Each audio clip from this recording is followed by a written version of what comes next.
Korang pernah tak terfikir, apakah kos satu fight event dekat Malaysia? Jom kita breakdown. Sebelum kita dapatkan tahu berapa kos satu fight event dekat Malaysia, first things first, kita kena faham sikit dengan event-event yang besar dekat luar negara. Pertama sekali, kita boleh fikir pasal One Championship atau UFC. Biasanya, kalau kita cakap pasal event besar ni, One Championship atau UFC, kos boleh sampai atau cecah $2 million untuk satu event. At least untuk One Championship. Kalau untuk UFC, kita kena tahu kalau event tu fight night atau pay-per-view. Biasanya pay-per-view event akan cecah 10 million USD. Tapi guys, apakah kos pertama yang paling besar sebenarnya kalau nak buat fight event? First cost will always be the venue. Tempat dia orang buat event tu. So, kena ikut lah. Kalau kita fikir pasal event yang besar luar negara, tengok pasal stadium, boleh jadi 1 million atau mungkin 500,000 USD atau 200, ikut kepada tempat. Tapi venue adalah kos yang pertama. Tak ada venue, maksudnya tak ada event. Kalau kita lihat kat Malaysia, venue mungkin as low as for free sebab ada some venue spaces boleh bagi sponsor, or all the way up, if we're talking about Axiata Arena, mungkin sampai ke RM600,000. So, kena ikut kos untuk venue. Kalau kita cakap pasal some of the smaller arenas macam ZEP KL, maybe ZEP KL mungkin 100,000 like that atau 175,000 if I'm not wrong. Tapi you guys can do your research and find out. But venue is the first cost. Memang venue adalah kos pertama untuk satu organizer fikir confirmkan event. Selain daripada venue, the next cost will be production. Satu event mungkin ada production, maybe some events tak ada production. Kena ikut budget lah kan. Sebab kat Malaysia ada banyak fight event. Daripada small ones, dia orang boleh buat dekat mall atau they go to like somewhere a bit more public. Those events with less budget, biasanya you won't see any much production. Apakah cost dalam production? We can break it down. Nombor satu is the sound and lights. This is the most basic untuk satu organizer fikirkan cost sebelum nak adakan satu event. Sound and light kena ikut spec, nak speaker, nak cover dekat satu arena tu. Buat kat mall mungkin tak payahlah extra sound system tu sebab biasanya mall boleh guna mall punya speakers. Tapi kalau kita cakap pasal day one atau buat dekat stadium, harus kena tengoklah quotation daripada event companies out there yang jual services dia orang. Now lighting, ada berapa banyak set untuk lighting packages that all these event companies yang boleh bagi. So, daripada kecil atau small budget ke high budget. High budget kita boleh tengok dekat event-event macam Beyond, macam dekat E5. These are high budget sound and light.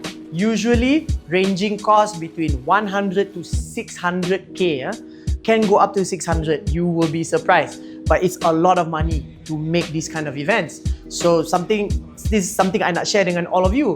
Sebab kita semua kalau kita tengok fight event, kita tak terfikir pun pasal benda-benda ni. But actually it does add to the cost of making a fight event. Sound and light sendiri can go between RM5,000 all the way up to $600,000. If you nak compare dengan event luar negara, it could, like for the UFC is the biggest one, sound and light itself, mungkin boleh sampai ke 2 million USD. Mungkin. Sebab the setup for the UFC is much more grand than any setup that we can ever see here in Malaysia. Sound and light adalah satu part daripada production. Times, these event companies, sound and light, mungkin termasuk dengan LED. LED itu biasanya that's the biggest of the cost lah kan.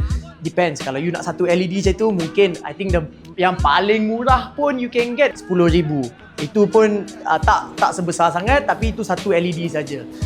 Kalau nak buatkan cantik, usually akan sampailah 100,000 lah, 200,000 lah, tapi dia akan bundle up sekali lah. Satu quotation daripada all these event company, terikut kepada budget organizer. Tapi in reality, these are the type of costs that organizers have to deal with sebelum buat satu event. Now, the next part about production is multi-camera production. So this one also ada banyak company yang buat multi-camera production. Southpaw, we do it as well. So if anybody wants to look for our services, kita memang buat service untuk multi-camera production from 1 camera all the way up to 6 cameras. So what are the costs for multi-camera production? Now multi-camera production also cost dia boleh either between RM2,000 all the way up to RM100,000. And what is the difference that you guys are getting? Basically apa-apa yang under 10,000 lah. Under 10,000, which is what Southpaw do. Depends how many cameras you order from us, kita akan bagilah. Ada basic spec cameras yang kita recommend untuk YouTube dengan Facebook live streaming. So biasanya any organizer that spend under 10,000, under 5,000 is usually catered untuk Facebook and YouTube. Kalau organizer tu ada plan nak jual diorang punya production, diorang punya produk, diorang punya event dekat luar negara atau nak jual ke TV, nak jual ke media prima, nak jual ke Astro, diorang kena tengok dekat multicam production yang spec diorang boleh ikut standard broadcast. That one, the cost paling murah pun yang I pernah nampak, I think it's around 60,000. Paling mahal, I think this one will be like a full TV broadcast, could go up to 200,000. Terpulang kepada vendor yang bagi quotation atau invoice untuk multi-camera production. And kalau you bayar 100,000, 200,000, you can expect high spec cameras, FX6, mungkin 8 biji FX6 datang dengan full body gimbal stabilizer. And then you can expect a Mavic untuk drone, atau you can expect Jimmy Jig yang benda yang panjang tu dengan kamera, lepas tu dia pusing satu stadium tu, that's a Jimmy Jig. Rental for that pun paling murah is 20,000. So it depends on the budget of the organizer, tapi ranging between RM2,000 all the way sampai RM200,000. Last but not least, in the production cost pun ada marketing. Marketing pun ada banyak cost dia. Marketing, kena bayar orang tu buat graphic design, kena buat poster, lepas tu kena buat video, trailer macam mana, lepas tu nak kena buat content. All this semua duit kena keluar. So for that also kena ikut berapa banyak content dia nak buat, apakah quality content yang patut dibuat untuk satu event itu. Itu terpulang jugalah. It could be between RM500 if you're just doing satu poster macam tu je, and then you do your event, all the way up to if you buat sekali dengan trailer, dengan promonya, dengan ini, dengan itu, dengan shoot ini, dengan vlog itu, can go up to 100 to 200,000 juga. So banyak costing dia. We can only imagine kalau kita tengok dekat event yang besar dekat luar negara kan, kalau kita tengok dekat UFC is like golden standard untuk satu fight event, the UFC. If we look at the UFC, look at the promos. Look at the promo trailer, you look at the content, hyping up the event. So much of this cost a lot of money. But of course, that is the gold standard that a lot of us organizers are trying to get to. But maybe one day kalau ada cukup budget. Guys, sebelum kita tutupkan video ini, dekat Subang Parade Mall di Subang Jaya, untuk event kita Fire Cage X Rage MMA, kita ada kickboxing dengan MMA sekali. So kalau you guys nak join, please head over to our Instagram, or you can sign up at our Linktree at linktree.com/southpawmy. Kalau you rasa you nak lawan MMA atau kickboxing, boleh register dekat sana. Thank you guys, enjoy the video. So kita dah cakap pasal venue, dah cakap pasal production. Next one, the next one, this one again, subject to the type of fighters. Kita akan cakap pasal fighters first. Professional fighter, kalau pergi lawan, biasanya dia orang dapat satu upah, dia orang dapat duit, dapat bayaran lah, atau gaji. Itu boleh katakan gaji lah kan. So gaji untuk fighter tu depend on organizer, macam mana dia orang deal, apakah dalam kontrak, apakah deal dia orang. Dekat MMA, at least macam mana kita buat kerja, biasanya kita ada show money and then win bonus. Lepas tu mungkin ada finish bonus juga. Maksudnya, okay, kalau you lawan dekat event I, kita akan bagi you mungkin RM1,000 untuk show up, RM1,000 lagi kalau you menang, RM1,000 lagi kalau you finish your opponent. Itu satu contoh. Ya, and depends. Mungkin other events boleh bagi you macam, I'm going to guess, I don't know the real numbers. Going to guess, mungkin Beyond akan bagi macam RM10,000. RM10,000 kalau you show up, RM10,000 kalau you menang, and then I tak tahu kalau dia orang ada finish bonus. But as far as I know, banyak old school Muay Thai events, they don't do win bonus. Dia orang cakap aje, okay, you make weight, dah siap lawan, terus you layak untuk full payment. Menang kalah tak kisah, you dapat. Mungkin you deal dengan organizer cakap, okay, kalau you menang kalah tak kisah, RM5,000. Itu bagi. Tapi depends dengan organizer, macam mana fighter deal dengan promoter. So cost untuk fighter tu, it ranges between how popular the fighter is, dengan how good is the fighter. Sebab kalau you popular tapi you're not a good fighter, depends. If you can turn over tickets, mungkin upah you lagi tinggi kot. But usually the days of just being a good fighter, I think is still can lah. Dalam zaman sekarang ni still can. We still pay attention to a lot of fighters who are great, and organisers are willing to pay a lot of money for these fighters. But of course nowadays it's all about making money. So organisers usually dia orang pun tengok the popularity of the fighter. So just how good you are, mungkin is not good enough. So you kena buat lebih, you kena buat content, you kena buat ni, you kena ada follower, you kena promise the organizer, okay, kalau you bagi I fight, I boleh turn over 100,000 tickets, something like that, atau 1,000, not 100,000 lah, but 1,000 ticket or something like that, you know, atau 50,000 buys on pay-per-view, something like that. Bukan 50,000 buys, mungkin you boleh guarantee kat organizer, okay, kalau I lawan nanti I ada this many fans akan datang tengok I dekat event, so tiket boleh jual banyak, atau pay-per-view nanti boleh jual tinggi. So terpulang kepada fighter. Kelebihan-kelebihan fighter tu is up to you, how you value yourself, but how you deal dengan organizer itu adalah satu cerita lain.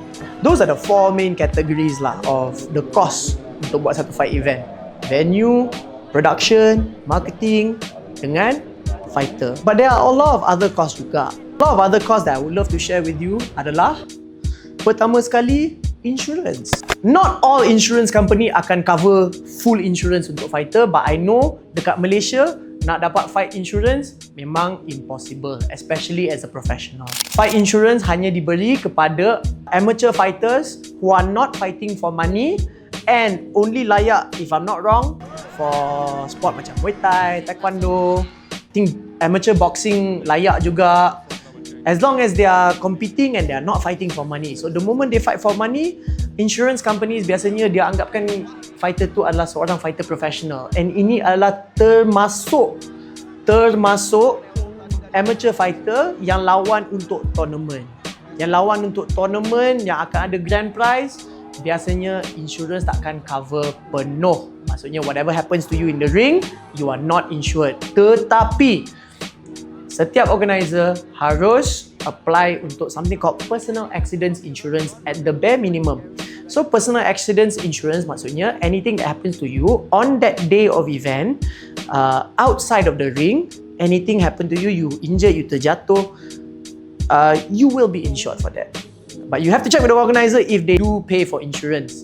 That's another story for another video. The next cost that people forget is actually sanctioning fee. Let's talk about how sanctioning fees work in other countries. Dekat luar negara macam mana sanctioning fee ni berfungsi. So in the US, they have the Nevada State Athletic Commission. That one is usually any fights that happens in Vegas. They have to go through the Nevada State Athletic Commission. They don't charge sanctioning fee macam tu.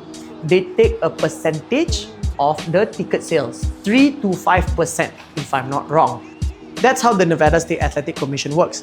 However, I think if I'm not wrong, IBA does the same thing, but IBA doesn't do just ticket sales. They will do overall pay-per-view sales. That means ticket dengan online pay-per-view juga sekali, and they will take maybe about 5 to 10% if I'm not wrong for IBA or WBC. But in Malaysia, we don't do such a thing. Most sanctioning bodies, when it comes to sanctioning fees, diorang akan just a flat charge.